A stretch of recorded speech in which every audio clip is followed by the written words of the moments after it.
So this is the Ride ISO from Saucony. Now, previous model was the Ride 10, which I've run in, and also the Ride 9. The Ride ISO has a technical update, which you can probably already see is to do with the upper. So we're going to go through that, starting with the upper and making our way through the rest of the shoe. This shoe specifically is part of the white noise range, which basically is about trying to kind of shut out everyday life and kind of using that run as that time to kind of get rid of the excess noise and just really focus on kind of your mentality and getting your mind nice and clear. So that's what this lovely colourway is looking at. So let's get to it. So starting with the upper, the ISO fit is basically to try and give you that really close, snug fit. So every point of the lacing can really lock down and wrap around through your foot.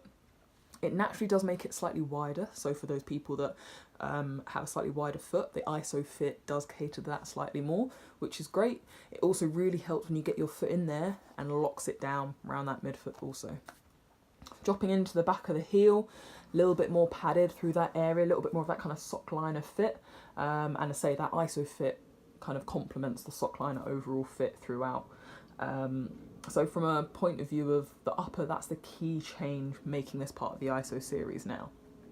We then drop into the midsole where you have power foam now the whole way throughout. Now power foam is basically responsive, nice and lightweight as well.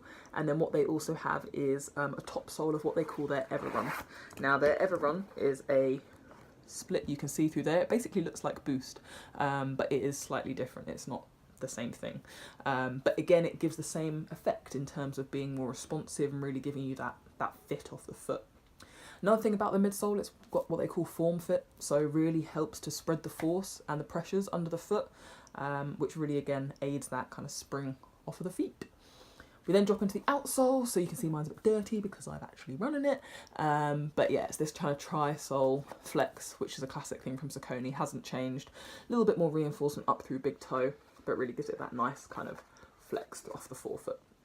Overall, this weighs about 241 grams, and in contrast to the Ride 10, which I did for Edinburgh Marathon, it really feels nice. Like I always like a little bit more of a wider splay for the forefoot, so if you've had the Ride 10 before, don't freak out. It's not massively different. It actually feels far more comfortable.